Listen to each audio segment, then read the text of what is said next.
పోలవరం ప్రాజెక్టుల ముంపు ప్రాంతంలో పెద్ద పులి కదలికలు గుర్తించారు. పాత దేవీపట్నం, తొయ్యేరు గ్రామాల మధ్యలో ఉన్నట్లు అధికారులు గుర్తించారు. ఆ ప్రాంతానికి వెళ్లడానికి అధికారులు, సిబ్బంది ఇబ్బందులు పడుతున్నారు. సోమవారం ముంపు గ్రామమైన దేవీపట్నంలోకి పులి ప్రవేశించింది. తొయ్యేరు మెట్ట నుంచి గోదావరి నది ప్రాంతం వైపు వెళ్లినట్లు గుర్తించామని అధికారులు తెలిపారు. ఇటువైపు పశువులపై ఏమైనా దాడి చేసిందా లేదా అనే వివరాలు ఇంకా తెలియలేదు. దండంగి కాలువలోకి గోదావరి నీరు రావడం వల్ల ఇటువైపు రాకపోకలు తాత్కాలికంగా నిలిచిపోయాయి.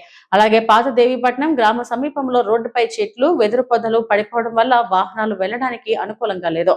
అటవీ శాఖ అధికారులు, సిబ్బంది వెళ్లేందుకు ప్రయత్నించినా ఇబ్బందులు పడ్డారని తెలిపారు.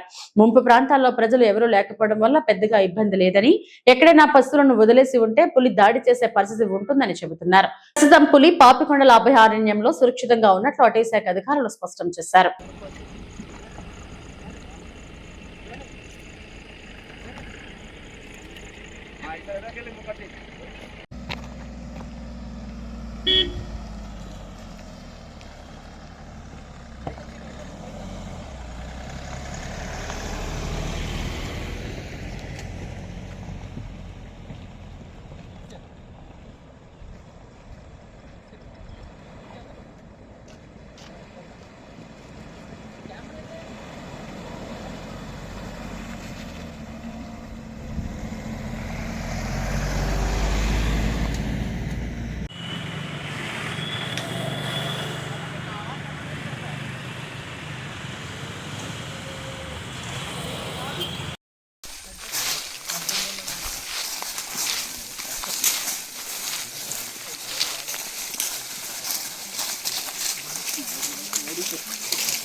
ఆ బండిలో ముందరికెళ్ళి వచ్చేయండి.